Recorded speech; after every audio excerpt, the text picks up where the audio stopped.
Baik, selamat pagi jemaat yang dikasih Tuhan. Pagi. Ya, bagaimana kabar kita pada pagi hari ini? Itu baik. Sehat. Baik, pertama-tama saya mau menyampaikan terima kasih kepada jemaat semua yang hadir di tempat ini, ya, karena sudah mendukung saya dalam doa. Pada Rabu lalu saya telah menyelesaikan sidang skripsi saya. Puji Tuhan, dan saya dapat menyelesaikan dengan tepat waktu. Kalau bukan Tuhan yang bekerja, kalau bukan jemaat yang mendukung saya, ya saya tidak tahu lagi. Ya, doa orang yang benar apabila ia doakan bersyafaat. Dan kita semua yang ada di tempat ini adalah orang-orang yang orang-orang benar. Jadi oleh karena itu saya minta jemaat untuk bangkit berdiri, ya, dan dengan kita memulai kebaktian kita pada pagi hari ini. Dan kita memuji nama Tuhan dari nomor 328. 328.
Bapa di surga, Bapa yang kami sembah Tuhan kami Kristus, terima kasih Tuhan, terima kasih atas tuntunan dan penyertaan Tuhan, di mana Tuhan terus masih memelihara kami, menyertai kami, memimpin kami Tuhan, sehingga kami boleh tiba dan selamat di tempat ini Tuhan.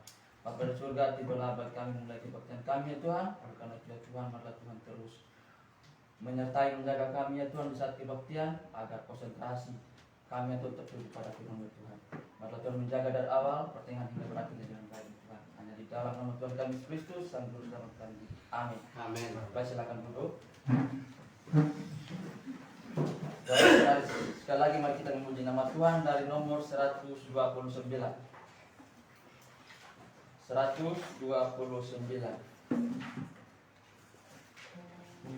Haleluya, puji Tuhan.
Jangan syukur atas hadiah Tuhan yang menghapuskan dosa umat manusia. Haleluya, puji Tuhan, bangkitkanlah kami. Haleluya, puji Tuhan yang maha tinggi. Bangkitkan kami, oh penuhi kasih, dengan kasih dan kasih kuasa Roh-Mu. Haleluya, puji Tuhan, bangkitkanlah kami. Haleluya, puji Tuhan yang maha tinggi. Amin. Amin.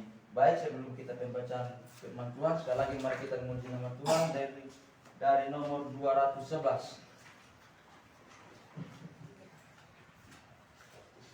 Dari nomor 211.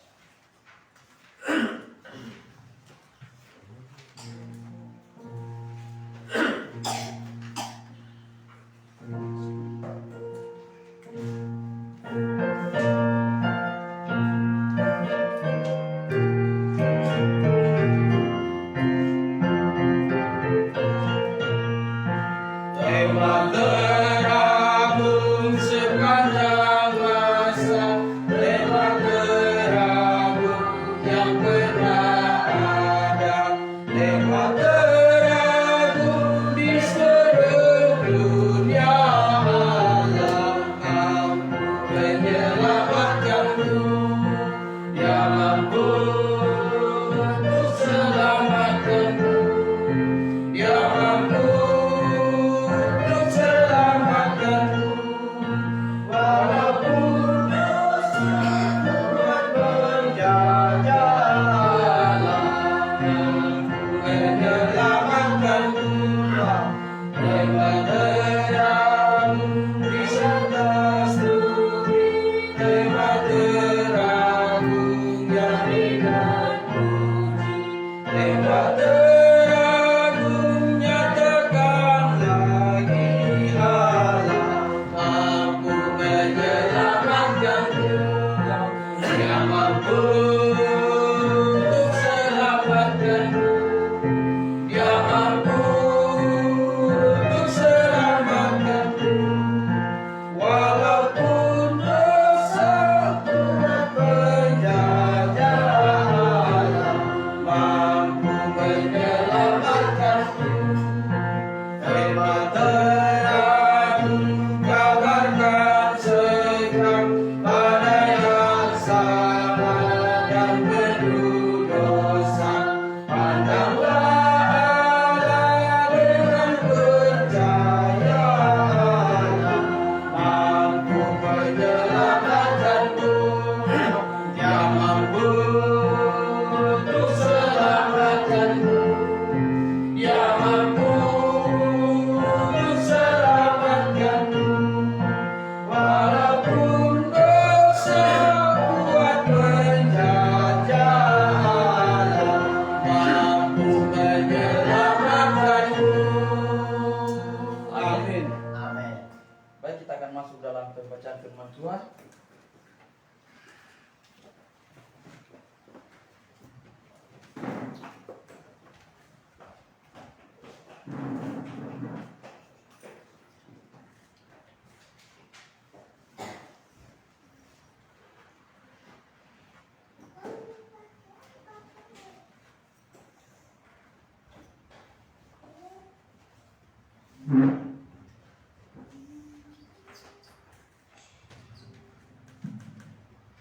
Dan pembacaan firman Tuhan yang kita ambil pada pagi hari ini yaitu dari Yohanes 1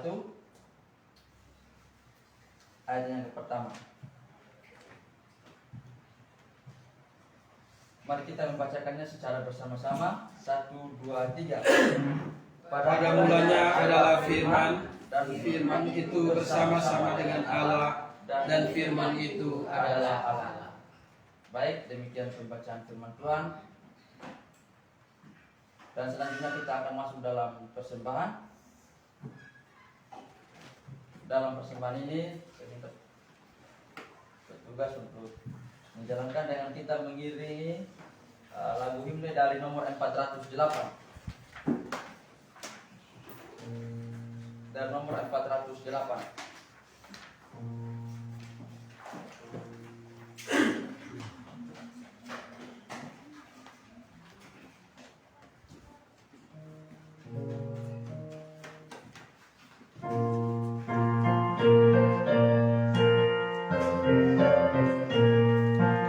Kita menaburkan biji kebenaran pada pagi hari, siang dan petang. Kita menantikan masuk penuaian, pasti ada hasil, hati pun senang. Mari kumpulkan, mari kumpulkan, pasti ada hasil, hati pun senang. Mari kumpulkan, mari kumpulkan, pasti ada hasil, hati pun senang. Naburkanlah dalam kandang penggelapan, walaupun tertidur kami tak bencana. Kerja dan usaha akan digenapkan, pasti ada hasil, hati pun senang.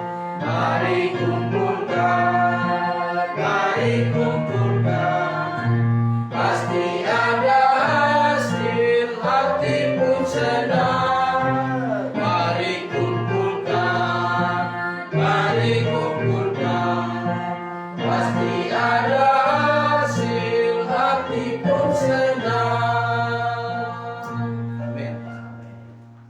Mari kita berdoa. Tuhan Allah Bapa dan kerajaan surga, terima kasih atas pertolongan Tuhan. Kami semua bisa berkumpul berjemaat di tempat ini. Semuanya karena Engkau Bapa, kami telah bernyanyi, memberikan persembahan. Kiranya semua bisa berkenan di hatimu Bapa. Persembahan ini kami minta untuk bisa dikembangkan dalam jemaat ini Bapa. Yang berkati semua kami dengan berkat yang daripada Tuhan. Dalam nama Yesus, haleluya, amin. Amin.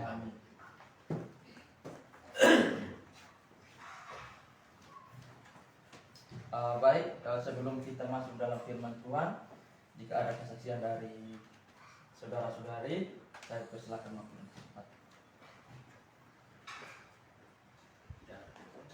Kalau tidak ada, oh.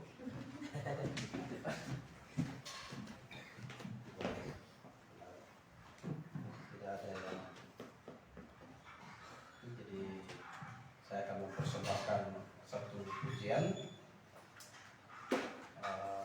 Sebenarnya saya tadi mau persembahkan 354 itu, Allah tak pernah salah. Cuman kelihatannya 345 tadi. Ya.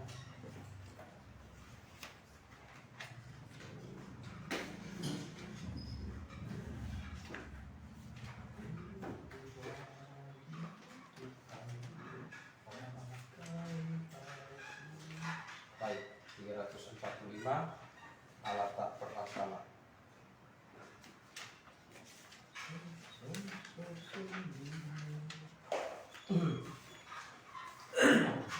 Hidupku bagimu Tuhan, pakai aku. Ku rindu muliakan namamu dalam setiap laku. Biar ku selalu terang atau gelap, padamu bersandar. Percaya kau kan terus pimpin, kehendakmu selalu benar. Allah tak pernah salah, ya pimpin dalam tiap jalan yang ku tempuh menuju ke surga. Walau hatiku patah, Ia mengubahku dengan tujuan. Semua yang lihat hidupku tahu, Dia tak pernah salah. Suatu hari di surga kelak, ku lihat Dia, ku rindukan dihitung telah. Lomba dengan setia, percaya Sang Juru Selamat kan tunjukkan jalan. Dalam kebenaran selalu ku layani Tuhan. Allah tak pernah salah, Ia pimpin dalam tiap jalan yang ku tempuh menuju ke surga. Walau hatiku patah, Ia mengubahku dengan tujuan. Semua yang lihat hidupku tahu, Dia tak pernah salah. Saya ulangi ayat 2. Suatu hari di surga kelak, ku lihat Dia, ku rindukan dihitung telah. Lomba dengan setia, percaya Sang Juru Selamat kan tunjukkan jalan. Dalam kebenaran selalu ku layani Tuhan. Allah tak pernah salah, Ia pimpin dalam tiap jalan yang ku tempuh menuju ke surga. Walau hatiku patah, Ia mengubahku dengan tujuan. Semua yang lihat hidupku tahu, Dia tak pernah salah. Amin.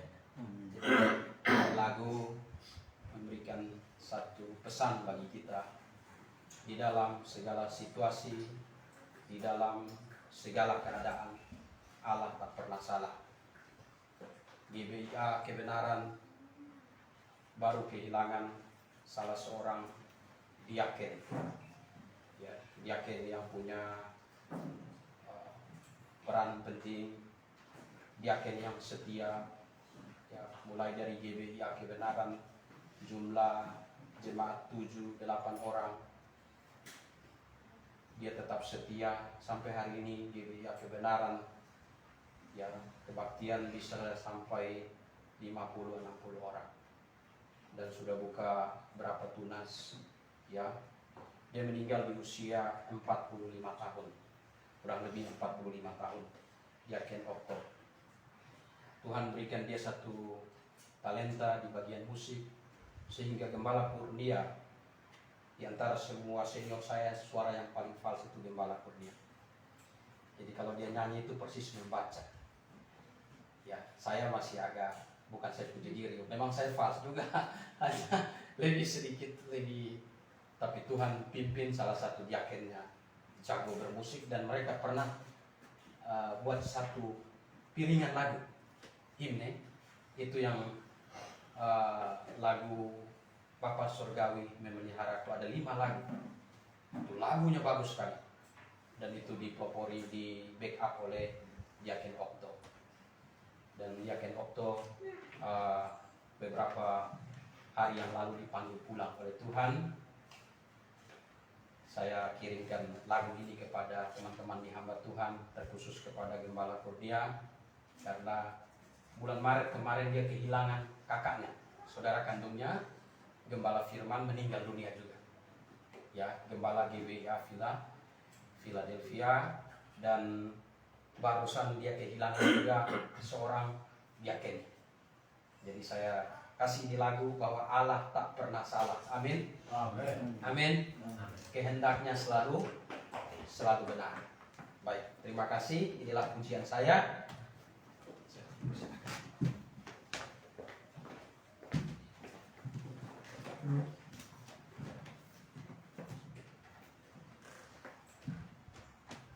Baik, selanjutnya kita akan masuk dalam firman Tuhan yang disampaikan oleh Pak Penginjil Markus.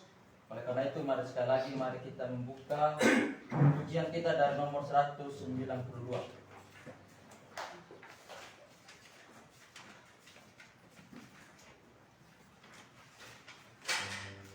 Nomor 1 dan 2 kita nyanyi dalam keadaan duduk. Nomor 3 dan 4 kita nyanyi dalam keadaan berdiri.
Baik, mari kita berdoa. Bapa di surga, kami mengucap syukur ya Tuhan atas segala kemurahan-Mu dan penyertaan-Mu dalam kehidupan kami. Sehingga ya Tuhan, sampai pada pagi hari ini Tuhan, Engkau masih memberikan kami nafas, kekuatan ya Tuhan untuk menikmati setiap berkat-berkat-Mu ya Tuhan. Terima kasih ya Tuhan, pada pagi hari ini juga kami akan mendengarkan sebagian firman-Mu, karena Kau memberkati kami. Hamba-Mu yang akan menyampaikan, karena Kau berkati hikmat, agar hamba bisa menyampaikan dengan benar, sehingga jemaat juga bisa mengerti dengan benar ya Tuhan. Terima kasih Tuhan, kami sudah berdoa dan mengucap syukur hanya di dalam nama Tuhan Yesus Juru Selamat kami hidup. Amin. Baik, selamat pagi buat jemaat yang dikasihi Tuhan. Pagi. Jumpa lagi di mimbar GBI Agape Kupang. Terima kasih kepada Bapak Gembala yang sudah memberikan saya kesempatan untuk menyampaikan firman Tuhan. Karena memang rencana saya dari Sabu setelah saya selesai pernikahan, maka saya harus 1 minggu di Kupang. Jadi puji Tuhan, waktunya pas. Terima kasih. Dan juga sebentar juga mungkin saya bisa lupa. Saya juga mengucapkan banyak terima kasih kepada Bapak Gembala dan jemaat yang sudah membantu saya dan fasilitas kami dalam setiap proses acara pernikahan kami. Saya dengan istri tidak bisa membalaskan lagi dengan apa-apa selain kami hanya berdoa juga untuk Bapak Ibu agar Tuhan selalu memberkati kita semua. Amin. Jadi itu ungkapan isyati dari saya yang mewakili istri dan keluarga, bahkan jemaat yang ada dari Saburai 2. Oke, pada pagi hari ini mari kita melihat Alkitab kita.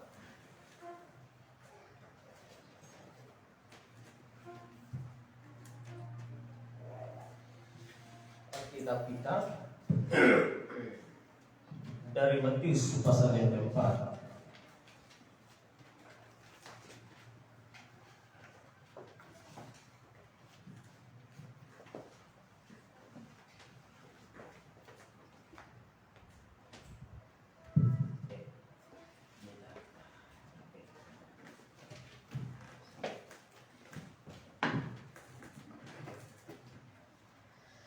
Matius pasal yang keempat ayat yang ke-17. Kita baca satu ayat saja. Matius pasal yang keempat ayat yang ke-17. Kita membaca bersama-sama. 1, 2, 3. Sejak waktu itulah Yesus memberitakan, bertobatlah sebab kerajaan surga sudah dekat. Saudaraku yang dikasihi di dalam nama Tuhan Yesus Kristus, setelah saya selesai pernikahan,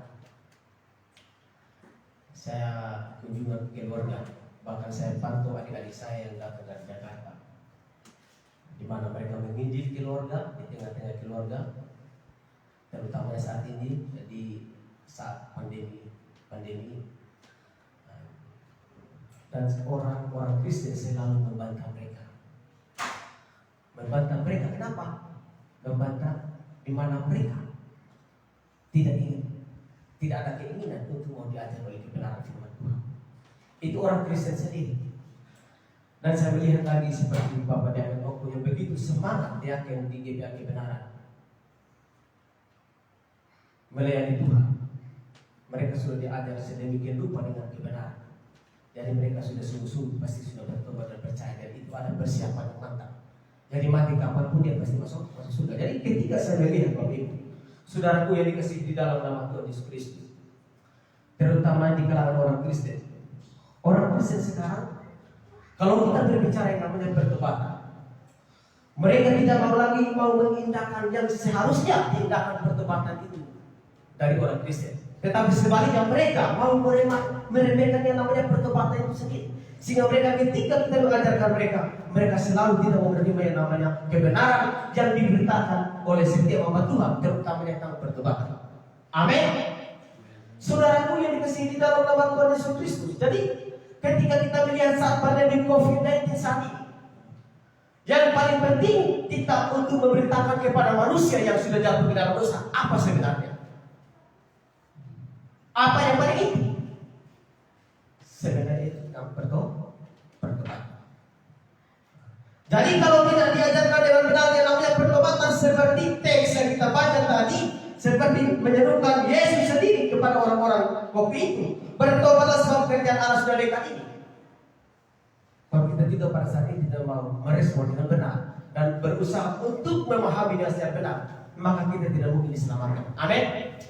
Jadi sangat penting Bapak Ibu, sangat penting orang Kristen harus menjunjung tinggi firman Tuhan, terutamanya tentang isi pertobatan yang harus disampaikan kepada seluruh umat manusia yang berdosa. Karena saya lihat Bapak Ibu, saya jalan keliling Saburai juga itu, mau khotbah sebanyak-banyaknya juga tidak pernah muncul yang namanya pertobatan itu.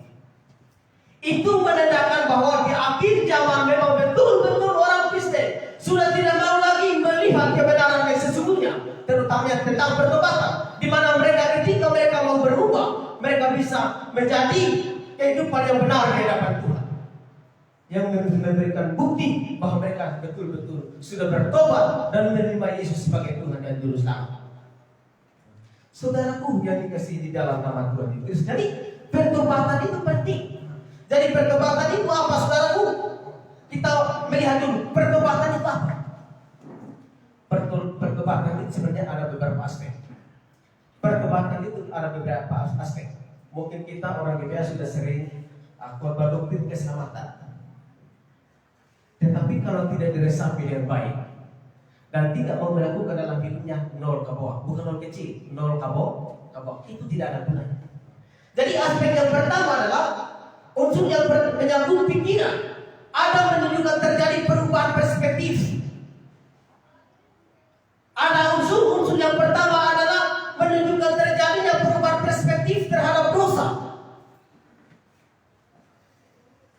Terhadap dosa, di mana setiap pribadi harus diakui ketika dia berbuat dosa, diakui sebagai kesalahan pribadi, bukan siapa-siapa lagi. Amin. Itu unsur yang pertama. Kalau kita berbicara yang namanya pertobatan itu, jadi ada perubahan di dalam perspektif tentang dosa, diakui sebagai kesalahan pribadi, bukan atas kesalahan Adam dan Hawa lagi segala macam. Kita bukan dosa warisan, tetapi dosa secara posisi, di mana Yesus sudah menyelesaikan dosa kita umat manusia, sehingga kita mendapatkan yang namanya posisi orang yang tidak berdosa. Dan setiap orang yang merespon keselamatan yang diberikan oleh Allah, dia menjadi anak-anak.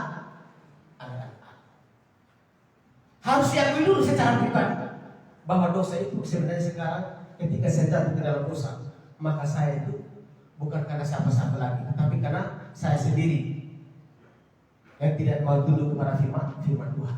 Memang ada dosa doktrinal, ada dosa moral. Dosa doktrinal itu tidak boleh dilakukan lagi oleh orang-orang yang sudah sungguh-sungguh lain baru. Dosa doktrinal apa? Menyangkali Yesus itu buta, tidak bisa diperbaiki sekali lagi, dibaharui sekali lagi, tidak bisa lagi. Saudaraku yang di sini dalam nama Tuhan Yesus, jadi ada perubahan tentang perspektif tentang dosa. Harus diakui bahwa ketika dia jatuh ke dalam dosa itu dilakukan karena kesalahan dirinya sendiri. Dan dia harus menyesali di hadapan Tuhan. Ada perubahan pandangan dalam hal itu. Jadi ada menunjukkan terjadi perubahan dalam hidupnya sendiri. Perubahan dalam hidupnya sendiri itu menyangkut pikirannya. Jadi unsur yang menyangkut pikirannya, ada perubahan di dalam hidupnya. Kalau tidak ada perubahan, maka orang itu belum bertobat. Sekalipun dia berjemaah di gereja yang Alkitabiah, dituntut perubahan Bapak Ibu. Jadi bukan bertobat hanya bertobat seperti itu, tidak. Harus ada perubahan. Jadi di sini bilang tadi ada perubahan. Yang kedua adalah dia harus ada perubahan perspektif tentang Allah. Di mana Allah saja, pribadi Allah saja yang secara sah menuntun orang kepada kebenaran. Amin. Harus ada perubahan. Jangan kita mengakui pribadi yang lain selain Yesus. Hanya Yesus yang menuntun setiap orang berdosa kepada kebenaran, sehingga dia bisa menemukan yang nama sebuah keselamatan yang tidak bisa diberikan oleh pribadi lain di muka bumi ini. Amin. Seperti itu. Mari kita membuka kitab kita dulu. Di mana buktinya? 1 Timotius pasal yang kedua. Kita lihat dulu. Apakah betul seperti demikian? 1 Timotius pasal yang kedua. 1 Timotius pasal yang kedua. Ayat yang ke-25 kita baca secara bersama-sama. 1 Timotius pasal yang kedua. 2 Timotius pasal yang kedua. 2 Timotius pasal yang kedua ayat yang ke-25. Kita baca secara bersama-sama. 1, 2, 3. Dan dengan lemah lembut dapat menutup orang yang sudah melawan, sebab mungkin Tuhan memberikan kesempatan kepada mereka untuk bertobat dan membimbing mereka sehingga mereka mengenal kebenaran itu. Saudaraku yang dikasihi di dalam nama Tuhan Yesus Kristus, jadi sangat jelas. Jadi ketika saya bertobat dan percaya kepada Yesus, sudah mengakui di hadapan Tuhan dan juga di hadapan jemaat, maka ada perubahan dalam pikirannya. Mindset tidak berubah, di mana dia harus mengakui bahwa pribadi yang menuntut saya kepada kebenaran hanyalah pribadi Yesus Kristus. Amin. Itu yang secara sah. Jadi bukan siapa-siapa lagi Bapak Ibu yang menuntut kita kepada kebenaran, hanya pribadi Yesus Kristus. Dan itu mungkin dia mendapat kesempatan untuk bertobat. Mungkin untuk dia mendapat kesempatan untuk bertobat, mungkin saja. Sekalipun Tuhan Maha tahu, karena kemungkinan bisa saja dia tidak mau bertobat. Dan ini sebuah kesempatan yang emas. Saudaraku, dari yang secara sah seperti itu, dialah yang akan menginsafkan dosa manusia. Yohanes 16 ayat 8. Menginsafkan dosa. Roh Kudus yang akan menginsafkan dosa manusia. Ketika dia bertobat dan percaya, maka Roh Kudus akan insafkan akan setiap dosa yang ada di dalam hatinya, sehingga dia menjadi kudus di hadapan Allah. Amin. Jadi saudaraku yang dikasihi di dalam nama Tuhan Yesus Kristus. Jadi itu salah satu definisi dari pertobatan itu, di mana ada perubahan menyangkut pikiran. Jadi perubahannya pada pandangan dalam dosa tadi, perspektif terhadap dosa tadi, tentang Allah dan dirinya sendiri, bahwa dia tidak berdaya di dalam Allah ketika dia jatuh ke dalam dosa. Maka perlu yang namanya juru selamat. Kita bukan mati seperti mayat ya, tidak, tetapi mati secara rohani, di mana hubungan kita dengan Allah putus. Yesaya 53, 59 ayat 1 dan ketiga situ, keterpisahan antara manusia dengan Allah. Saudaraku yang dikasihi di dalam nama Tuhan Yesus Kristus. Jadi dosa itu seperti itu. Jadi dari diri sendiri harus mengakui bahwa dia sudah tercemar di dalam dosa, tidak berdaya lagi. Ada perubahan tentang pengenalan akan pribadi Yesus Kristus. Ada pengenalan. Jadi wujud dari pertobatan itu adalah ada perubahan dalam pikirannya, di mana dia ada menunjukkan perubahan perspektif terhadap dosa, terhadap Allah dan dirinya sendiri, di mana dia sudah menjadi orang yang berdosa, keturunan dari Adam dan Hawa, sehingga dia mendapatkan yang namanya posisi orang berdosa. Itu unsur yang pertama, Bapak Ibu. Saudaraku yang dikasihi di dalam nama Tuhan Yesus Kristus. Sekarang kita berbicara tentang unsur yang menyangkut perasaan hati. Ada 3 aspek tadi. Definisi dari pertobatan itu ada 3 aspek. Unsur menyangkut pikiran, itu ada perubahan. Yang kedua adalah unsur yang menyangkut perasaan hati. Aspek ini menunjukkan suatu perubahan perasaan hati, merasa sedih atas dosanya, yang mendambakan pengampunan terhadap Allah. Kalau kita melihat Daud, dia bergumulan akan dosa yang dia perbuat di hadapan Allah. Dia sedih dan menyesali di hadapan Tuhan. Jadi itu menyangkut perasaan hati Daud sendiri. Ketika dia jatuh ke dalam dosa, dia bergumul supaya pelanggarannya dihapuskan di hadapan Allah. Amin. Jadi itu menunjukkan yang namanya perasaan menyangkut hati. Menyangkut perasaan atau yang namanya perasaan hati, unsur yang menyangkut perasaan hati. Jadi ini menunjukkan satu perubahan perasaan hati. Artinya dia merasa sedih di saat dia berbuat dosa. Ini Bapak Ibu Saudaraku yang dikasihi di dalam nama Tuhan Yesus Kristus. Makanya kita orang GBK, sekarang pertanyaan bagi kita, sekarang ketika saya berbuat dosa, betul-betul apakah saya ada merasa sedih ketika saya berbuat dosa terhadap sesama saya atau terhadap siapa saja yang kita mungkin sering berbuat? Apakah saya ada merasa sedih di dalam hati saya? Kalau tidak ada, berarti itu dipertanyakan. Karena kata Daud di Mazmur pasal 51 ayat 3 di situ, dia merasa sedih, dia menggumulkan terhadap dosa yang dia perbuat. Amin. Jadi rasa sedih. Kalau tidak rasa sedih, rasa happy saja ketika dia berbuat dosa, maka orang itu belum bertobat. Tidak ada gunanya. Lebih baik dia tidak mengenal kebenaran dibanding dia mengenal kebenaran, karena hubungannya nanti akan lebih parah lagi. mengenal kebenaran, maka tidak mau bertobat, itu lebih parah yang mana? Lebih parah yang sudah mengenal kebenaran, tetapi dia tidak berbuat, tidak berbuat. Saudaraku yang dikasih di dalam nama Tuhan. Jadi ini yang namanya definisi dari pertobatan itu. Perasaan hati. Dan Rasul Paulus juga menjelaskan di 2 Korintus pasal 7 sudah 9 di situ. Dia mengungkapkan perasaannya sangat dalam hal pertobatan. 2 Korintus pasal 5, mari kita buka dulu. Buka dulu di 2 Korintus ya. 2 Korintus pasal yang ke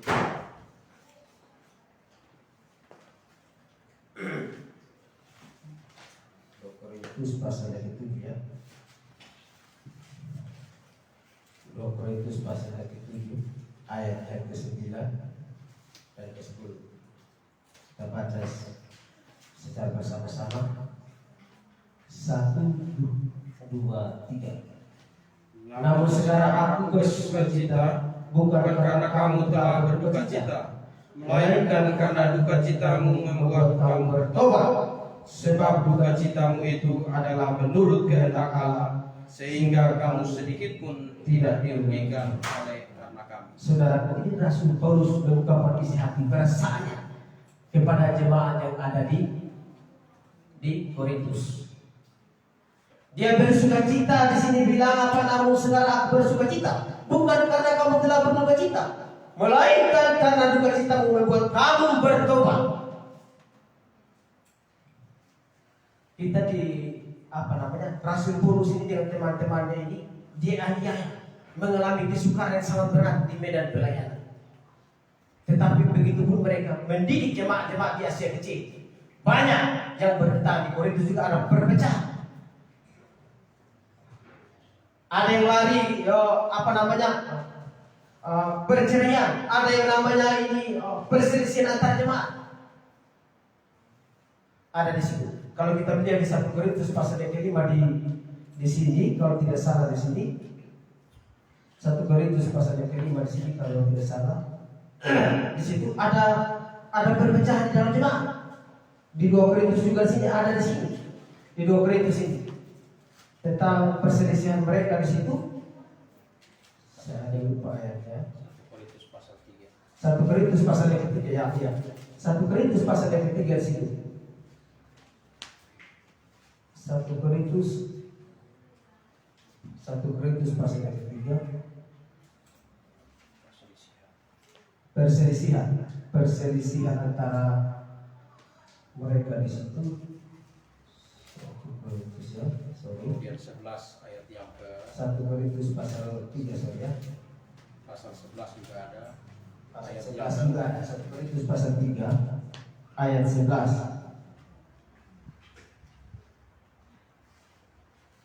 1 Korintus pasal 3 Pak ya. Pasal 11. Pasal 11 ya. Ayat yang ke 18. Ayat yang ke-18 oh iya. Ayat yang ke-18 di sini ada perselisihan tentang perjamuan Tuhan.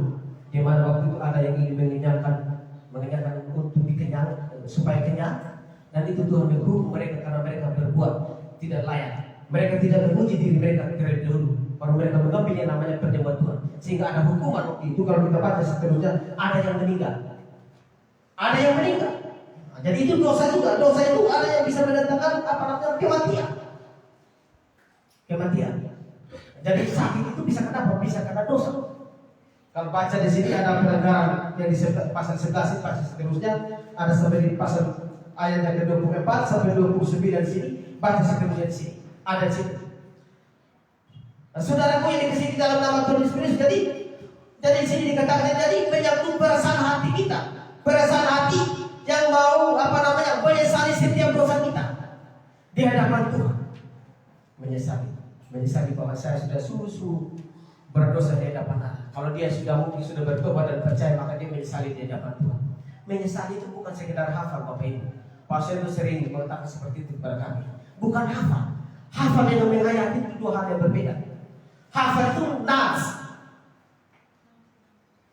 Kalau menghayati dan menyesali di hadapan Tuhan itu ada hati yang Sampai tercucurkan air mata juga malah seperti itu. Cucurkan air mata. Itu menunjukkan bahwa dia betul-betul dia bertahan akan dosa yang dia lakukan di hadapan Allah. Kenapa kita tahu? Karena dia Allah yang melihat segala sesuatu yang kita perbuat di muka bumi ini. Kata Amsal, mata dia berada di segala tempat. Manusia tidak bisa melihat hati, tapi Allah melihat hati. Yeremia pasal 17 di sini.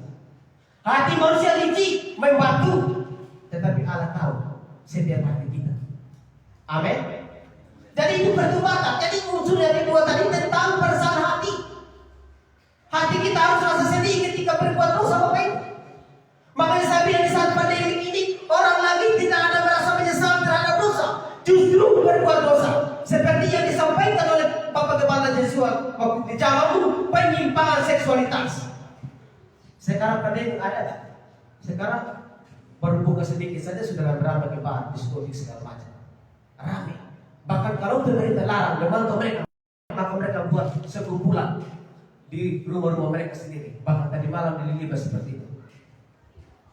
Lagu dansa Pak, dansa. Minta maaf karena memang saya hidup dengan orang roti lama di Tenong, orang Bengka, semua. Kalau acara itu ulang tahun saja itu bisa seminggu kalau di Tenong itu. Kita sudah tahu kalau di bagian di tengah kota sini. Saya hidup di situ karena saya pernah hidup di Bahar. Mau 1 tahun. Jujur saja, waktu itu rencana mau ilegal ke Australia waktu itu. Akhirnya puji Tuhan tangkap saya, jangan, kamu harus ke Grafik. Akhirnya pergi ke Grafik waktu itu. Tidak jadi. Sudah siap semua. Bos kami waktu saya turun dari Jakarta, saya cari orangnya. Bos saya Om James namanya. Saya lupa marganya. Yang bos terbesar di sebelah kanan Cempaka masuk ke dalam. Saya cari. Sudah kena hiki bilang. Kena hiki. Akhirnya dia punya usaha kena hiki dan dia ada lari ke Makassar. Saya mau menginjili dia sebenarnya karena dia kenal baik sama saya. Tapi saudaraku, jadi kalau orang sudah tahu kebenaran, kalau dia tidak ada merasa menyesali di dalam hati sama seperti Daud, dia gugurkan terhadap dosa-dosa yang dia perbuat, maka itu bahaya bagi kita sendiri. Terutama kita pada saat di pandemi. Kalau seandainya Pak Dian dan Oko tidak ada persiapan, maka kira-kira dia kemana di saat ini? Untuk saya dia ada menjunjung tinggi namanya pertobatan. Dia ada rasa mementingkan yang namanya pertobatan dalam hidupnya. Sehingga dia mati ya pasti masuk surga. Saya yakin juga itu. Karena saya lihat dari buahnya. Saya tidak bisa melihat hati. Saya lihat dari buahnya. Semangat tidak jadi. Memain musik dan lain sebagainya. Dia hebat semua. Bapak jangan lupa itu. Luar biasa. Jadi waktu kemarin, waktu di grup hamba Tuhan Indonesia, saya kaget. Bapak, aduh Tuhan, saya bilang berdoa, langsung berdoa. Ketika baca grup berdoa. Dengar lagi kemarin Joshua, aduh saya berdoa lagi. Sudah begini, hirup minyak kayu putih dengan air panas. Hirup begini, karena dia sesak nafas. Dengar Bapak Gembala Kurnia lagi, saya kaget lagi. Aduh Tuhan, tolong Tuhan, Tuhan tolong. Tuntun kami pakai kami saja, biar kami bisa menjunjung tinggi kebenaran-Mu, menyebar luaskan kebenaran di seluruh Indonesia ini. Ada kerinduan menolong orang lain, mendoakan orang lain. Itu bukti saya berdoa. Sama seperti Rasul Paulus selalu mendoakan orang lain. Terutama jemaat-jemaat yang ada di Asia. Doaku dan kesaksianku ya, supaya mereka diselamatkan. Karena mengapa aku berdoa? Karena mereka ada giat melayani, tetapi tidak memiliki pengertian. Orang yang seperti itu tidak bisa diselamatkan. Karena itu berdoa. Dia juga berdoa. Jadi begitu Bapak Ibu tentang pertobatan tadi, ada menyangkut perasaan hati. Perasaan hati menunjukkan perubahan perasaan hati dia. Hati kita sendiri orang Kristen. Itu unsur yang kedua. Unsur yang ketiga adalah menyangkut kehendak kita. Menyangkut kehendak kita adalah untuk menunjukkan perubahan kehendak, kecenderungan dengan tujuan untuk meninggalkan dosa. Itu unsur yang ketiga. Kita berbicara tentang yang namanya definisi pertobatan. Menunjukkan yang namanya tindakan hati dia untuk meninggalkan dosa. Terjadi perubahan kecenderungan sehingga orang berusaha mendapatkan pengampunan dan kebencian dari Allah. Harus meninggalkan dosa. Itu pertobatan. Kalau mau hidup di dalam dosa terus atau berenang di dalam dosa, maka bagaimana saya bilang itu dia sudah bertobat? Tidak mungkin. Makanya saya bilang ada hubungannya semua, ada 3 poin tadi. dia harus ada penyesalan dalam hatinya ketika dia berbuat dosa. Apalagi kita tidak memiliki kasih dalam hidup kita untuk mengasihi sesama kita. Mungkin dia lagi kesusahan, mungkin dia lagi sakit, membutuhkan pertolongan orang lain, baru kita tidak ada hati untuk menolong dia atau mencari solusi bersama. Maka itu tidak bisa dikatakan bertobat. Maka saya bilang, di saat-saat seperti ini kita sebenarnya orang Kristen semakin hari semakin mendekatkan diri, semakin memperbaharui diri, sehingga semakin nyata kehidupan Yesus dalam kehidupan kita. Kita boleh berbicara doktrin, boleh, oke, tetapi kalau hati kita tidak beres di hadapan Tuhan sama saja. Oleh sebab itu orang bertobat tadi, kecenderungan kehendaknya tadi adalah harus meninggalkan dosa dan terus meminta yang namanya hikmat dari Allah dan terus membentangkan Injil, memenangkan jiwa sebanyak-banyaknya. Itu cara saya bertobat. Seharusnya kita ini orang-orang gereja sebenarnya dalam keadaan seperti ini. Ketika kita melihat begitu banyak orang tidak mengenal kebenaran, hanya menjadi Kristen tradisi, yang dibangun pengertian bukan kepada kebenaran, tetapi pada tradisi di mana mereka percaya mimpi dan lain sebagainya. Itu Kristen tradisi. Kita bukan seperti itu. Itu Kristen tradisi. Hanya sudah berpatokan pada ajaran yang mereka imani.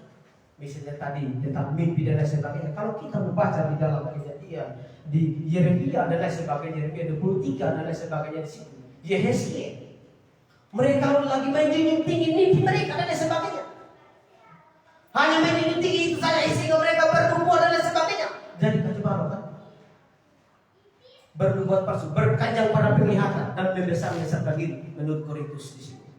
Tidak ada gunanya. Doktrin boleh diajarkan kepada jemaat supaya bisa menjawab orang. Amin. Tetapi yang penting adalah dalam keadaan seperti ini, terutama di pandemi saat ini. Kalau kita diangkat yang tiba-tiba, sekarang pertanyaannya, saya sudah betul-betul bertobat atau tidak? Maka khotbah saya, Bapak Ibu, sekalipun sederhana.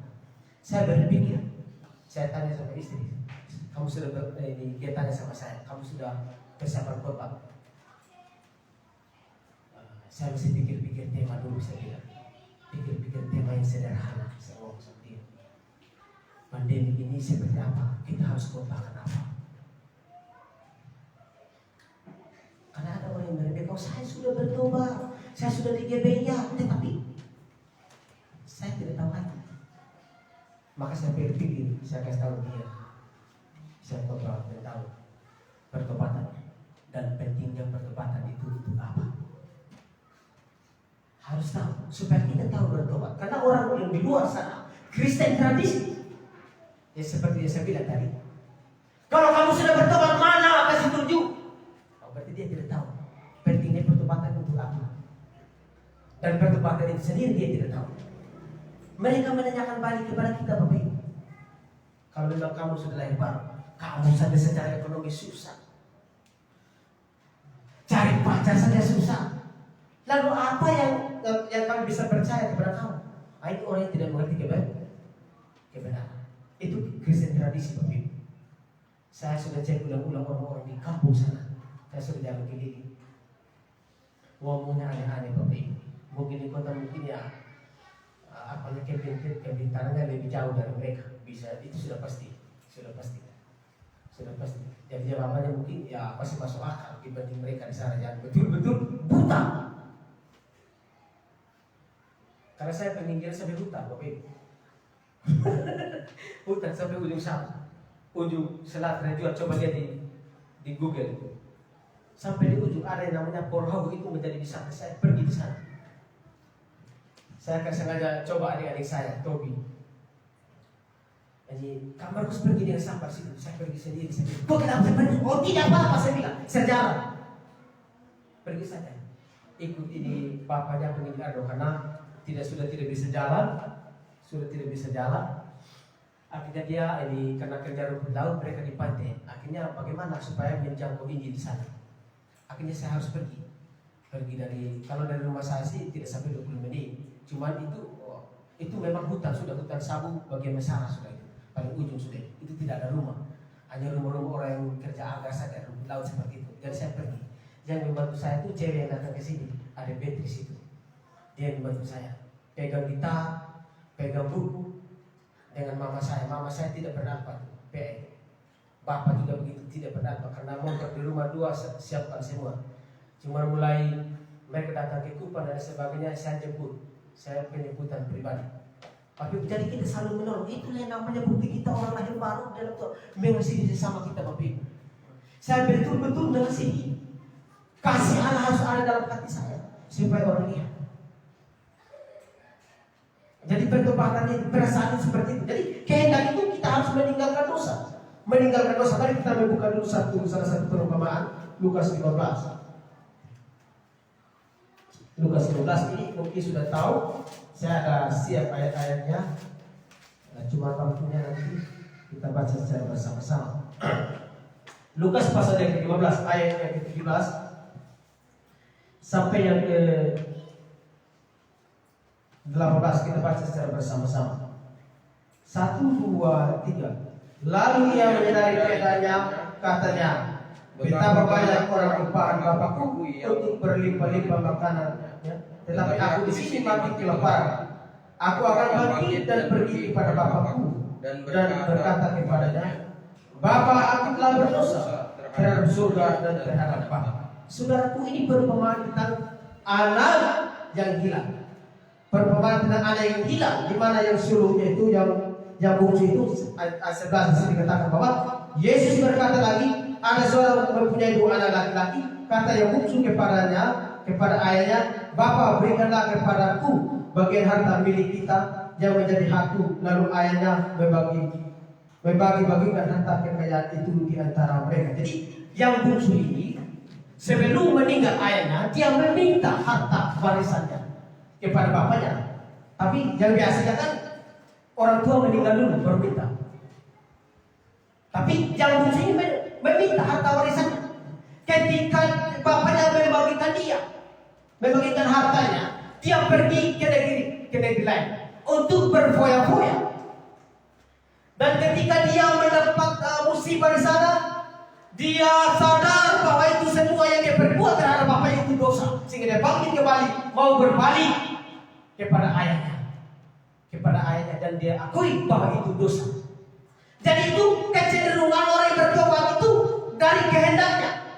Seperti perumpamaan ini tadi, dia tahu ketika dia tahu bahwa dia berbuat dosa terhadap ayahnya, dia bangkit dan meminta maaf kepada bapaknya, terutamanya kepada Tuhan, mengakui bahwa dia sudah berdosa terhadap surga, dan kepada bapaknya dia kembali.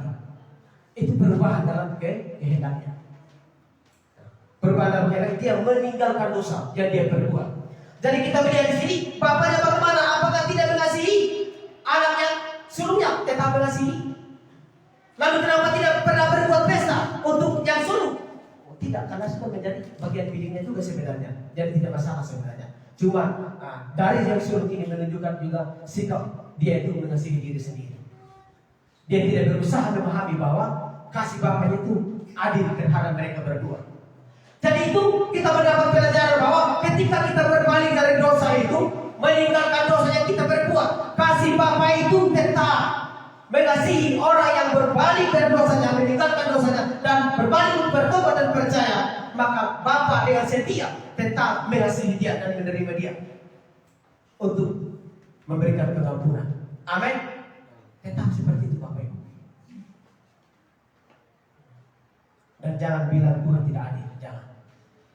Saat pandemi saja di desa Dainau, saya pergi menginjili orang Cincin di sana. Dukun-dukun di sana yang luar biasa hebatnya. Begini saja hebat. Saya bilang saya tidak takut. Saya datang sini bukan dengan penuh kesembuhan, saya akan menggertakkan tinggi. Saya bilang, saya tidak takut. Waktu istri saya sakit, mereka berupaya dengan cara-cara duniawi untuk mendoakan dia. Saya bilang, bagaimana hati pacar saya ini? Saya bilang, keluarga sudah begini, dia begini. Saya bilang, Tuhan, saya bilang, intinya hatinya dia, saya bilang tidak menerima apa yang mereka lakukan. Saya berdoa seperti itu. Saya menangis waktu itu. Berusaha orang-orang yang hebat, beramal-beramal yang gak akan dilenyapkan oleh Tuhan nanti. Seperti di tengah-tengah bangsa Israel, Imamat pasal 20. Ayat Imamat pasal 20 ayat 6 kalau tidak salah di sini. Itu akan dilenyapkan. Datang dengan memakai pakaian adat, dengan minum sopi segala macam, berdoakan orang. Wih, hebat sekali saya bilang. Dan orang takut dengan mereka, tapi saya tidak takut. Betul-betul saya tidak takut. Saya percaya Yesus yang saya sembah ini bukan Yesus yang betul-betul, bukan Yesus yang palsu lagi, tapi Yesus yang betul-betul sudah memberikan saya jaminan keselamatan, yang Roh Allah lebih besar dari roh dunia. 1 Yohanes 4 ayat 3 di sini. Jangan takut lagi. Sampai saya tanya berulang-ulang. Sampai saya bilang, kamu sudah yakin nggak? Saya bilang bahwa Roh Allah ada dalam hati kamu yang besar dengan roh dunia, saya bilang. Karena kalau saya lari meninggalkan dia, wah bisa bahaya. Jadi saya tidur di sana. Tidur dia di dalam rumah, saya di bagian sana dengan dia punya keluarga. Saya tidur. Karena setiap hari berdatangan. Datang yang membawa obat-obat yang tidak masuk akal lagi obatnya. Luar biasa, Pak. Jadi tetapi itu bukan sebuah penghalang yang tidak bisa diampuni oleh Tuhan. Tetapi kalau kita mau berbalik, sekalipun kita berbuat dosa, kita tetap kembali kepada Allah. Dengan segenap hati kita mau menerima dia sebagai Tuhan dan Juru Selamat dengan sungguh-sungguh, maka dia pasti tetap akan mengasihi kita. Dia pasti akan mengampuni segala dosa kita. Amin. Sama seperti perumpamaan ini tadi. Jadi itu ada 3 aspek tadi tentang definisi pertobatan. Tentang pikiran, perasaan dan kehendak. Ada 3 definisi pertobatan. Jadi 3 ini satu paket, tidak bisa dipisah. Hilang satu maka dipertanyakan. Lalu pertanyaan yang keduanya. Pertanyaan kedua. Lalu apa pentingnya pertobatan bagi kita umat Kristen? Umat untuk Kristen yang kita bilang. Apa pentingnya? Mari kita membuka satu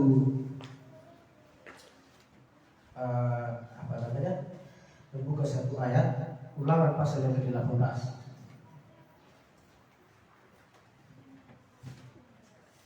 Pentingnya apa? Seperti yang saya bilang tadi, orang Kristen tidak tahu pertobatan itu sendiri, dia tidak tahu. Bahkan pentingnya pertobatan itu lagi lebih tidak tahu. Makanya kita perlu tahu. Ulangan pasal yang ke-18 ayat yang ke-18 sampai yang ke-22. Kita baca secara bersama-sama. 1, 2, 3. Seorang nabi akan kubangkitkan bagi mereka dari antara saudara-saudara mereka, seperti engkau ini. Aku akan menaruh firman-Ku dalam mulutnya, dan ia akan mengatakan kepada mereka segala yang kuperintahkan kepadanya. Orang yang tidak mendengarkan segala firman-Ku yang akan diucapkan nabi itu demi nama-Ku, daripadanya akan kutuntut pertanggungjawaban. Tetapi seorang nabi yang terlalu berani mengucapkan demi nama-Ku perkataan yang tidak kuperintahkan untuk dikatakan olehnya, atau yang berkata demi nama Allah lain, nabi itu harus mati. Jika sekiranya kamu berkata dalam hatimu, bagaimanakah kami mengetahui perkataan yang tidak difirmankan Tuhan? Apabila seorang nabi berkata demi nama Tuhan, dan perkataannya itu tidak terjadi dan tidak sampai, maka itulah perkataan yang tidak difirmankan Tuhan. Dengan terlalu berani nabi itu telah mengatakannya, maka janganlah gentar kepadanya. Saudaraku yang dikasihi dalam nama Tuhan Yesus Kristus. Jadi pentingnya pertobatan itu apa bagi kita? Karena isi pertobatan yang diajarkan dari perjanjian lama sampai perjanjian baru merupakan sebuah pesan yang disampaikan oleh para nabi dan para rasul-rasul Kristus. Amin. Merupakan pesan yang indah bagi seluruh umat manusia yang berdosa.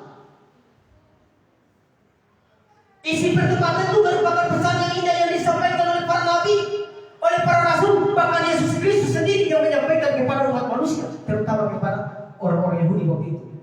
Dan dia juga mengajarkan para murid-muridnya. Karena itu dia bilang, orang yang tidak mendengarkan perkataan nabi, dia bilang, yang bernubuat palsu akan dimatikan. Akan dimatikan, bilang. Dengan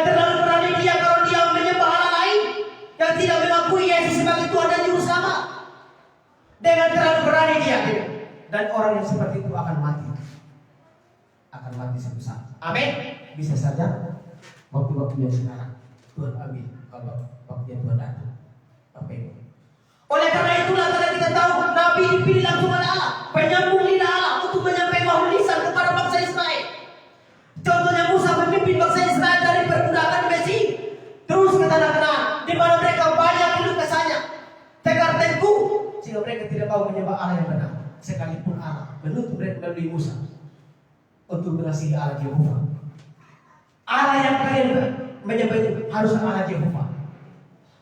Melalui perkataan saya yang disampaikan kepada kalian, tapi bangsa Israel jatuh bangun sampai mereka lari untuk menyembah berhala. Amin.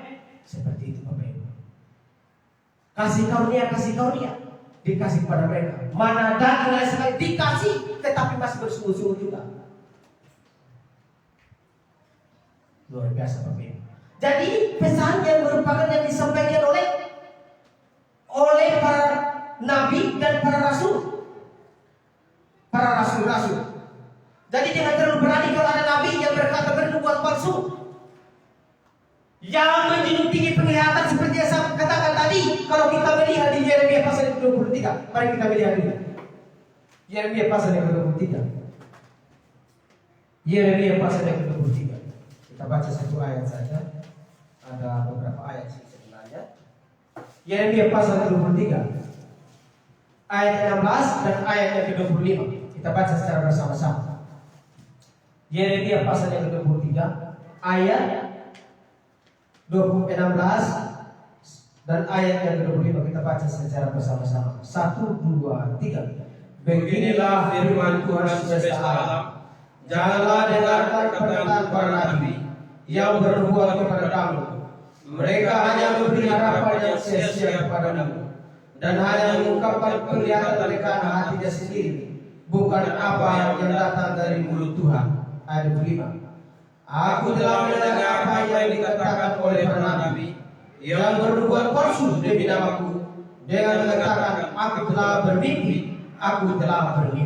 Saudaraku yang dikasihi di dalam nama Tuhan Yesus Kristus, ini merupakan pesan nabi melarang orang Kristen harus bertobat sungguh-sungguh, di mana dia hati dan pikirannya dan kehendaknya tetap terarah kepada isi pertobatan, isi ini yang disampaikan oleh para nabi, para rasul-rasul dan Yesus sendiri.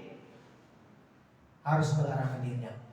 Jadi kalau ada yang berbuat palsu saat ini, sudah jelas perbuatan sudah tidak ada lagi.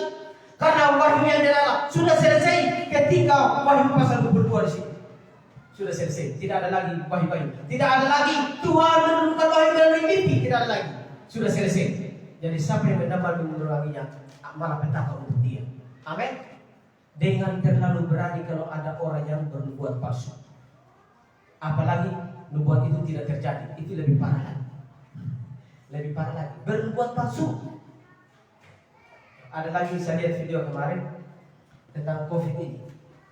Dia sudah bernubuat lagi. Saya ingat ayat ini. Kira-kira terjadi nggak? Dia sampai lewat lagi seperti salah satu pendeta terkenal di Indonesia, Paniko Jotro Harjo. Dia bernubuat bahwa apalagi saya lupa. COVID COVID berakhir di awal April. Ini sudah lari lewat. Itu nubuatan palsu ini sudah secara jelas. Tetapi orang ini masih banyak yang mengikuti dia. Itu yang menjadi anehnya. Aneh kan? Padahal manusia punya otak untuk berpikir, untuk menimbang. Betul nggak? Jadi karena orang Kristen ini tidak menggunakan otaknya dengan baik, dia berpikir ini asli nggak, ini palsu nggak. Tetapi kalau dia beli emas dia uji. Kalau untuk teliti kebenaran firman Tuhan, sudah apa-apa, Bapak dan urusan sudah. Itu mereka punya wataknya seperti itu. Jadi itu terlalu berani Bapak Ibu. Jadi pentingnya tadi pertobatan tadi itu karena apa namanya? Karena itu merupakan pesan yang disampaikan oleh para nabi, yang dipilih langsung oleh Allah, bukan dipilih oleh manusia. Bukan atas kehendak mereka yang mereka sampaikan, bukan isi dari pikiran mereka yang mereka sampaikan, tetapi itu atas pengilhaman Roh Allah yang ada dalam pikiran mereka, sehingga mereka bisa menyampaikan ini dengan secara benar. Dan sekalipun tidak ada kesalahannya. Rasul sendiri mengakui bahwa itu apa yang mereka sampaikan bukan berdasarkan yang mereka pahami, tetapi berdasarkan pesan yang disampaikan oleh Yesus Kristus sendiri di zaman perjanjian baru. 2 Korintus 3:16 itu segala tulisan yang diilhamkan Allah memang bermanfaat bagi setiap orang untuk dididik dan diperbaiki kelakuannya dan dinyatakan kesalahannya. Jadi kehidupan orang Kristen siap dibentuk oleh firman Tuhan. Amin. Siap dibentuk. Kalau tidak ingin dibentuk maka dia memang tidak bertobat. Sudah pasti. Jangan menghakimi. Nah, bukan menghakimi. Firman Tuhan yang menghakimi. Sudah pasti dia. Jadi saudara ukur dari hati kita bagaimana ketika saya melihat keluarga saya. Ya berdoa dengan sungguh-sungguh biar Tuhan jawab sesuai dengan waktu Tuhan. Berdoa begitu. Apalah bangga kita Bapak Ibu? Apalah bangga kita mengejar dunia? Mengejar dunia. Seperti anak yang hilang tadi, dia mengejar kepuasaan dunia. Tetapi ketika Tuhan izinkan terjadi musibah terhadap hidupnya, maka dia apa yang dibanggakan? Tidak ada. Bahkan dia sampai mau mengisi perutnya dengan ampas babi. Tetapi tidak dikasih juga ampas babi loh, tapi tidak dikasih. Kasihan sekali. Akhirnya pulang. Bapaknya tak mengasihi dia, langsung dikasih pakaian yang rapi, luar biasa kasih. Jadi itulah bukti Bapak kepada kasih Bapak juga kepada kita. Bukti kasih Allah kepada kita juga. Ketika kita berbagi, dia akan senantiasa menyertai kita. Jadi penting tadi pertobatan Bapak Ibu, karena itu merupakan pesan yang disampaikan oleh para nabi dan para rasul. Buktinya bahwa disampaikan kepada rasul. Ayatnya di mana? Kita melihat di Galatia pasal yang ke-1. Kita lihat ini. Betul atau tidak? Atau berdasarkan pengertian Rasul Paulus saja?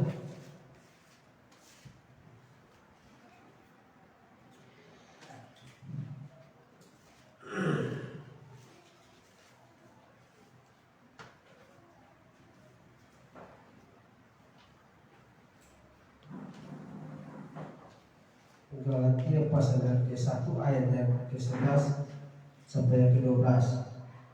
Kita baca secara bersama-sama secara pada ayat tadi sebenarnya. Galatia pasal 1 ayat 11 sampai 12 kita baca secara bersama-sama.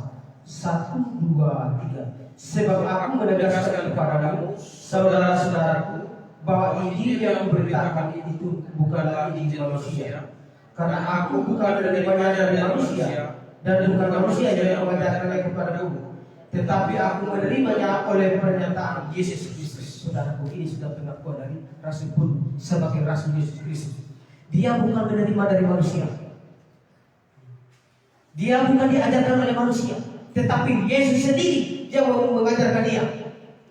Yesus sendiri yang memberikan pesan kepada dia sebagai Rasul yang dipilih untuk orang Yahudi untuk menyampaikan kebenaran firman Tuhan.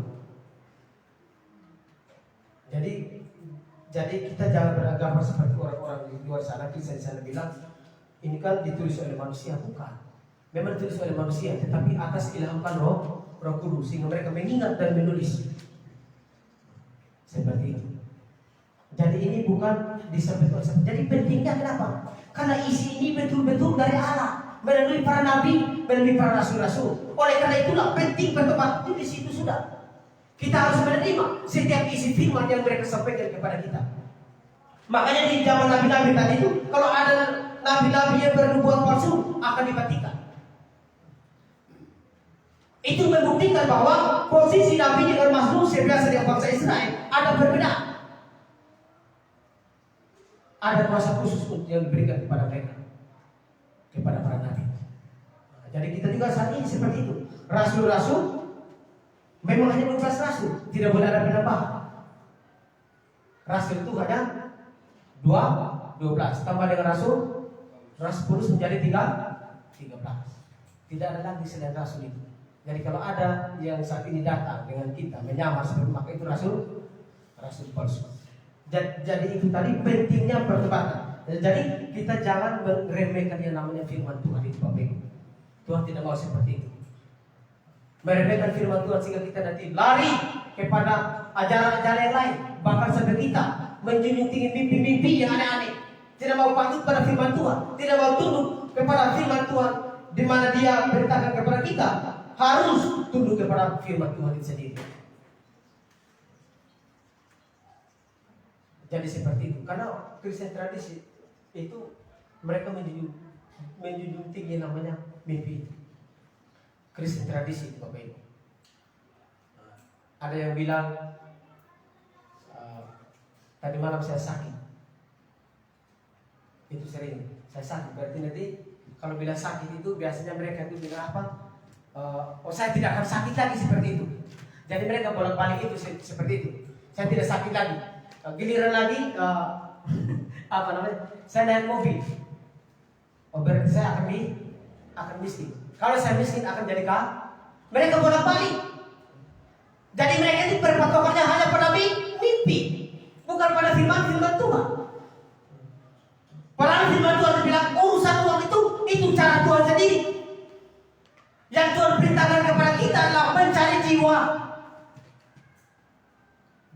Mencari jiwa. Nanti dengan cara Tuhan memberkati kita di dalam pelayanan.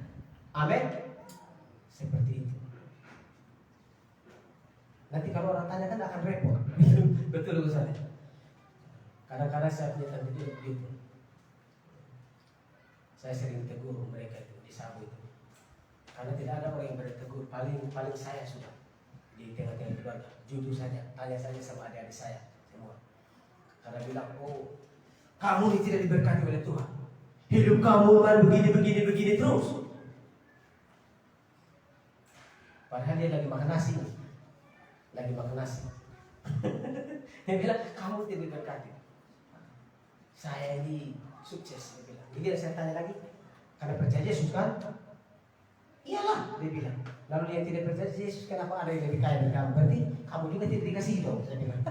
Dia pusing di situ. Oh jangan seperti itu, standarnya bukan di sini. Standarnya ketika Tuhan mengasihi kita, di saat kita mendapat yang namanya keselamatan. Di situ sudah. Jadi pentingnya perdebatan karena itu merupakan pesan yang disampaikan oleh para nabi yang dipilih langsung oleh Allah, sehingga mereka diberikan kuasa khusus untuk mematikan setiap nabi-nabi palsu zaman perjanjian lama kalau mereka ada yang bernubuat palsu yang mengagung-agungkan mimpi-mimpi yang tidak benar seperti itu. Sekalipun waktu itu mimpi memang masih dipakai karena itu masih dalam proses pewahyuan. Ketika Wahyu pasal 22 di situ ada 16 sampai 19 di situ, 21 di situ, itu tidak boleh penambahan wahyu lagi. Sudah jelas. Tidak ada wahyu lagi. Kalau ada wahyu dari Tuhan saat ini berarti itu dia sesat. Dan kalau kita orang benar kebenaran itu wahyu dari Yesus yang lain saja, tidak ada lagi wahyu dari Tuhan. Sudah jelas kita mengatakan seperti itu. Amin. Saudaraku yang dikasihi di dalam nama Tuhan Yesus Kristus. Poin yang kedua adalah tentang pentingnya pertobatan itu adalah karena pertobatan itu merupakan tindakan yang sangat menarik perhatian seisi surga. Itu poin yang kedua. Karena pertobatan itu merupakan tindakan yang sangat menarik perhatian seisi surga. Bukan hanya bumi saja, seisi surga. Kita buka ayat dulu, Lukas 15, supaya kita lihat apakah betul pentingnya pertobatan. Poin yang kedua adalah karena merupakan tindakan yang sangat menarik perhatian seisi surga. Betulkah? Mari kita buka di dalam Lukas. Pasti sudah tahu ayatnya. Lukas pasal yang ke-15. Kita sudah baca tadi. Lukas pasal yang ke-15 ayat yang ke-17. Lukas pasal yang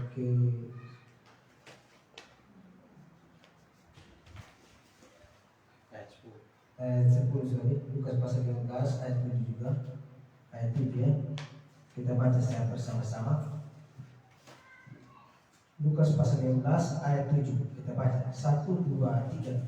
Aku berkata kepadamu, demikian juga ada sukacita di surga karena satu orang berdosa yang bertobat lebih daripada sukacita karena 99 orang benar yang tidak memerlukan pertobatan. Luar biasa. Luar biasa sih. Di sini ini pengumuman tentang anak ini di bab 4 di situ. Aku berkata kepadamu, demikian juga akan ada sukacita di surga karena satu orang berdosa yang bertobat lebih daripada sukacita karena 99 orang benar dan tidak memerlukan pertobatan.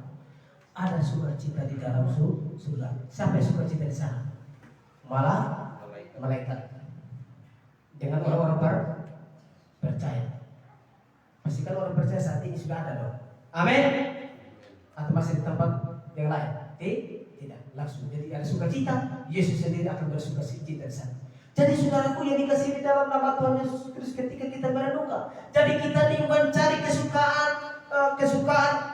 Tuhan, mencari kesukaan Tuhan sehingga kita tidak ingin dipuji oleh manusia, tetapi kita ingin dipuja.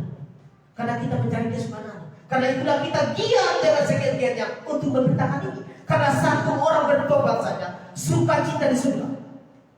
Satu orang bertobat dibanding 99 orang yang tidak memerlukan pertobatan. Sukacita, makanya harta kita saja satu orang saja kita dapat menangkan dia untuk bertobat dan percaya. Maka sukacita di surga itu luar biasa. Berkat kita juga tidak sebalik yang ada di muka bumi ini yang kita miliki saat ini. Amin. Jadi itulah penting, poin kedua, pentingnya pertobatan karena merupakan tindakan yang menarik sisi surga. Bukan menarik warga manusia saja, tetapi terutamanya surga yang bersukacita. Pribadi Yesus bersama malaikat dan orang-orang yang sudah bertobat dan percaya, yang sekarang sudah berada bersama-sama dengan Allah. Menarik seisi surga. Seisi surga bukan setengah saja. Seisi surga seluruhnya sukacita. Oh, luar biasa. Luar biasa.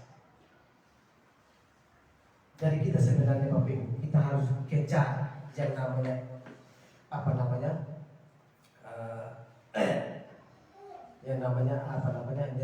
jiwa ini sebenarnya, jiwa-jiwa yang belum diselamatkan. Kita biar betul-betul PA, apalagi rajin PA itu lebih bagus lagi, lebih bagus. Luangkan waktu Bapak Ibu. Kalau mama saya dulu Bapak Ibu, mama saya itu saya juga kadang-kadang senang dengan dia punya sifat itu. Rajinnya luar biasa, tidak henti-hentinya dia kerja saja terus kerja. Tambah tahu kebenaran lagi dia kerja saja. Dari jam mama saya dari jam 4 sudah selesai masak. Mama saya jujur saja sudah selesai masak semua dia sudah selesai. Jadi saya sudah tinggal bangun pagi-pagi makan. Mau kemana? Kalau saya ini penginjilan keliling kampung. Lari ke siapa sana, cari kenalan segala macam. Mama saya seperti dan dia hobi menginjil. Mama saya menginjil orang-orang yang berpendidikan malah menginjil saja dia. Mama saya menginjil dia dan banyak dicaci maki dia juga banyak juga. Tapi dia orangnya sangat sabar mama saya. Kalau bapak saya itu sedikit emosi. Kalau kesalahannya dia itu dia sudah tahan. Artinya dia nanti sudah dibina. Akhirnya dia ini mengasingkan diri seperti itu. Nanti dia emosi. Jadi kadang-kadang ditahan bersama dengan bapak Rebiam. Emosi. Itu Pak William itu memang bagus, cuma emosi juga. Jadi menahan diri, menguasai diri lah seperti itu. Jadi seperti rindu kita begitu. Dia menginjili seluruh keliling semua menginjili semua. Orang yang sakitnya dia pergi. Saya senang dengan mama saya itu. Jadi dan apalagi kalau bilang mau ikut, jangan tanya lagi bilang mau ikut PA atau tidak. Mau di mana saja dia ikut. Mau di mana saja dia. Mama saya ini saya sedikit kesaksian buat Bapak Ibu juga supaya kita tetap semangat bersama-sama. Amin. Mau ikut saja, mau sampai hutan juga saya ikut. Dia ikut. Mama saya bilang, jangan. Saya bilang, bukan saya ragu, terlalu jauh. Jalannya begini, berbatu-batu. Saya takut jatuh. Saya jaga mama saya bilang. Dia mau ikut. Begitu. Jalan gelap tidak ada listrik Bapak Ibu. Orang lempar kepala bocor memang itu kalau kena air. Tapi hanya Anda percaya Tuhan pasti menolong. Amin. Pasti menolong kita. Seberat apapun di medan pelayanan itu pasti ada yang menolong kita. Di Sabun itu sudah sangat rasakan. Ditolong oleh siapa? Bapak Kepala Yesus banyak sekali. Amin. Ditolong oleh Bapak Kali kami, Bapak Dokter Sendirian, bahkan Bapak Diakan suatu lembang. Ditolong. Itu pertolongan Tuhan. Sehingga semuanya indah pada waktunya. Amin. Sekarang kamu sudah bisa berbakti. Kenapa saya tidak mau semangat? Kenapa saya tidak mau berhentikan yang namanya pertobatan? Itu jaminan buat saya, itu mana Roh Kudus sudah ada dalam hati saya, menjadi jaminan. Jadi kalau saya mati pun pasti masuk surga. Tidak bisa tidak lagi, itu sudah pasti 100%. Pergi kerajaan juga seperti itu. 5 hari saya luangkan waktu. Saya luangkan waktu di sana karena saya juga ada usaha. Yang pertama, tujuan kerajaan yang 5 hari itu ada 2. Satu untuk menginjil, ada 3. Menginjil sekalian dengan kunjungan. Adik Bernard dia bersama istri. Yang ketiga, rumput laut, cari bibit, survei. Karena bulan 7 turun. Jadi begitu, perjuangan yang berat. Jadi di sana kan kami beli bibit rumput lautnya dari sana, dari Ranjua. Beli dari sana, tukar dengan ayam. Karena mereka ada yang hobi ayam, tapi harga punya saya bukan harga judi Pak. Minta maaf, harga punya saya sesuai. Nanti bila saya judi dia repot saya bilang. Jadi harganya pas. Begitu, jangan terlalu makan untung. Jadi sudah, saya masuk di mereka. Jadi saya kasih pilihan. Mau dengan ayam, harganya segini. Mau dengan uang, ya normal. 100 lawan 100. Satu tali yang panjang berapa meter kalau dari dua 6 meter. Jadi kalau diikat itu saya dapat itu yang 16 meter dua tali. Jadi utuhnya besar. Karena mereka ini kan rumput lautnya subur seperti itu. Jadi kerjanya hanya 3 bulan saja. Kalau agarnya rumput laut itu subur, penghasilannya pasti puluhan juta, itu sudah pasti. Sebenarnya di sana. Jadi bagus sebenarnya, kerjanya 3 bulan saja. Saudaraku yang dikasih di dalam nama Tuhan Yesus Kristus. Jadi itu sedikit pengalaman. Jadi menarik seisi surga. Jadi kita tanamkan di dalam hati kita bahwa ketika saya ingin kita memberitakan orang, siapa yang suka cita duluan? Pasti saya juga suka cita, dan di surga suka cita. Sama-sama suka cita. Dalam waktu yang sama. Bukan besok. Ketika saya mendapat orang datang kebenaran, oh tuh di surga dulu suka cita, baru besok kita bukan seperti itu. Sama-sama suka cita. Oh di waktu yang sama, di jam yang sama. Seperti itu. Jadi itu tadi poin yang kedua. Nah, karena pertobatan merupakan tindakan yang sangat menarik perhatian seisi surga. Itu poin yang kedua dari pentingnya pertobatan. Yang ketiga adalah yang terakhir, mari kita membaca di Lukas pasal yang ke-13. Lukas pasal yang ke-13 ayat 2 sampai yang ke-5. Lukas pasal yang ke-13 ayat 2 sampai ke-5 kita baca secara bersama-sama.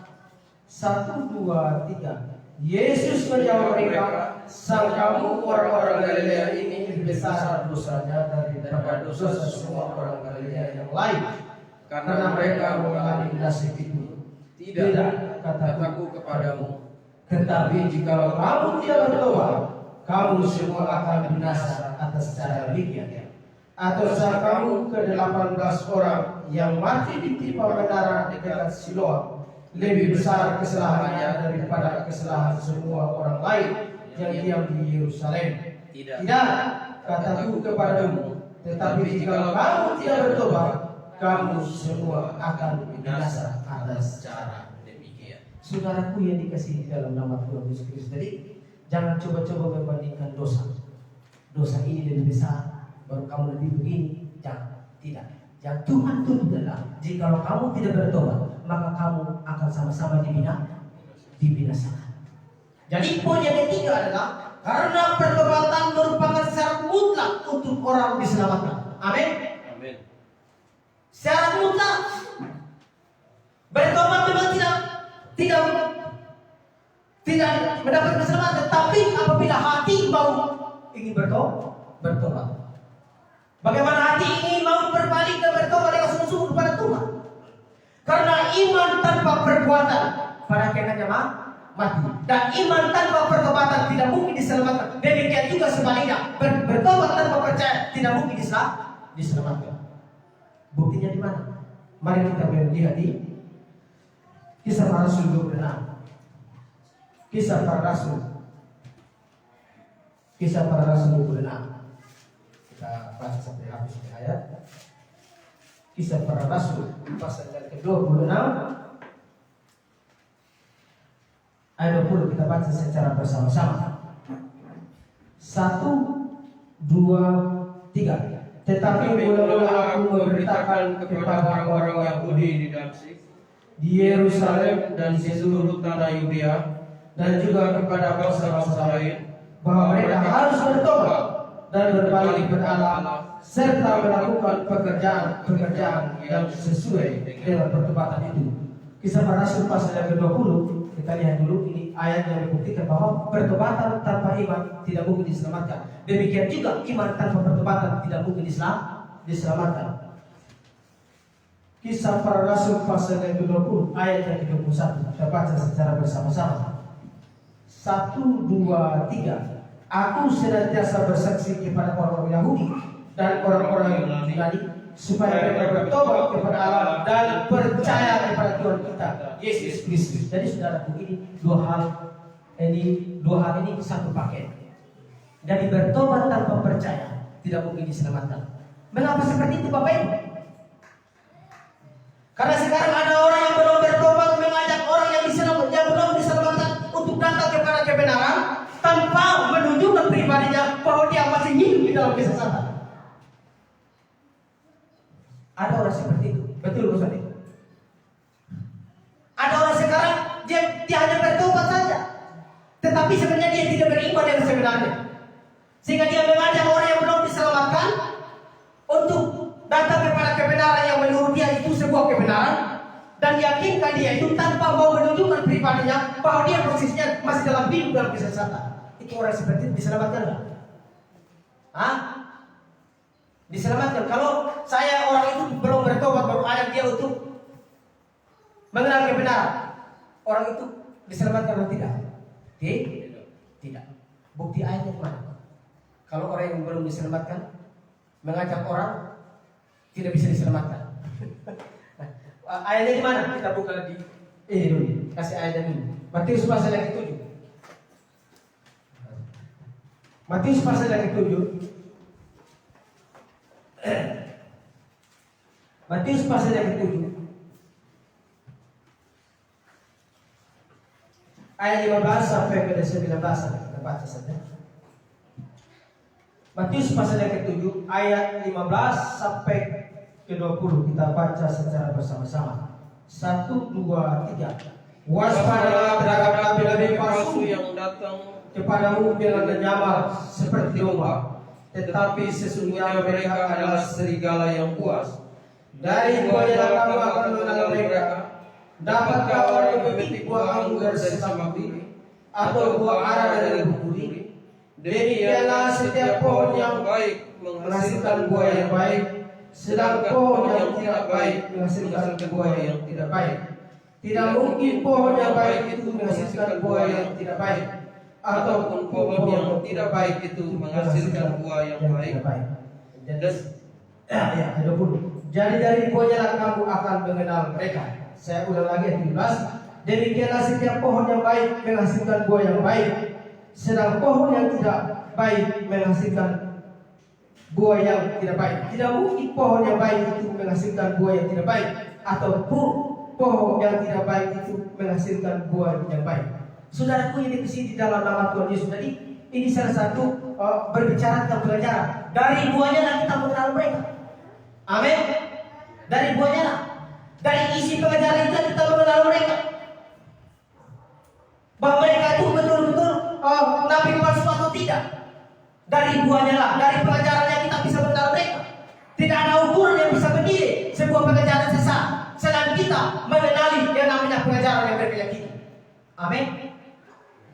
Sehingga dibilang pohon yang baik itu tidak mungkin menghasilkan buah yang tidak baik. Demikian juga dengan kita.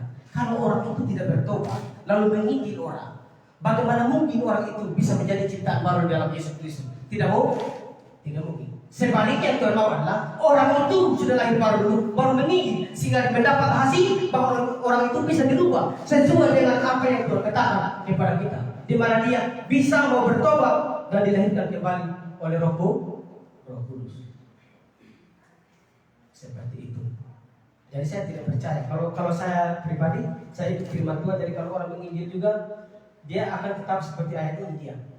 Apalagi hidup dalam kesesatan, mereka menginjil juga sih, tetap mereka akan menghasilkan seperti itu sudah. Tidak akan berubah lagi. Jadi tadi penting pertobatan yang ketiga tadi adalah karena pertobatan itu merupakan syarat mutlak untuk diselamatkan. Jadi bertobat tanpa percaya tidak bisa. Iblis juga percaya tapi dia tidak diselamatkan. Oleh karena itulah Tuhan tuntut bertobat dan percaya itu satu paket yang tidak bisa dipisahkan. Bertobat dan beriman.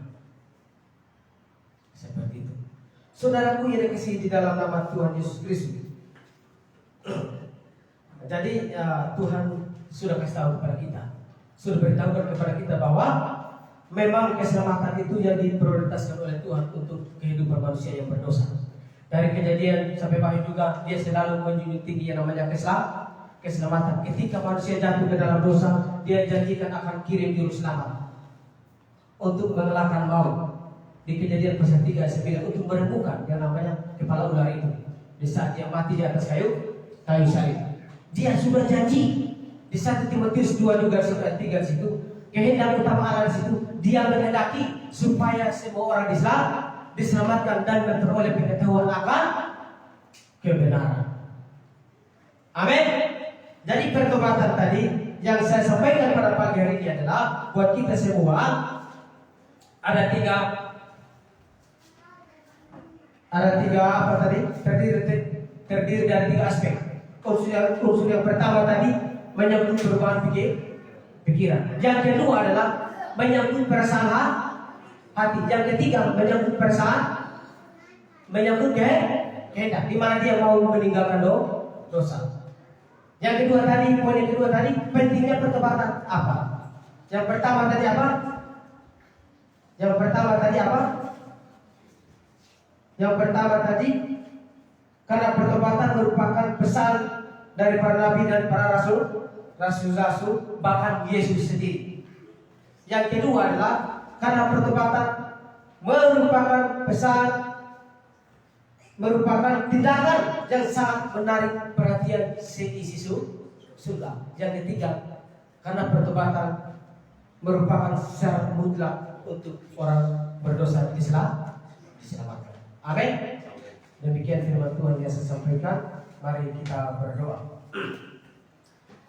Bapa di surga, kami mengucap syukur ya Tuhan atas kesempatan yang diberikan kepada kami, sehingga hamba-Mu juga pada saat ini bisa menyampaikan firman-Mu dengan secara sederhana untuk kami semua di saat pandemi ini ya Tuhan, agar kami semakin hari semakin melihat kebenaran-Mu,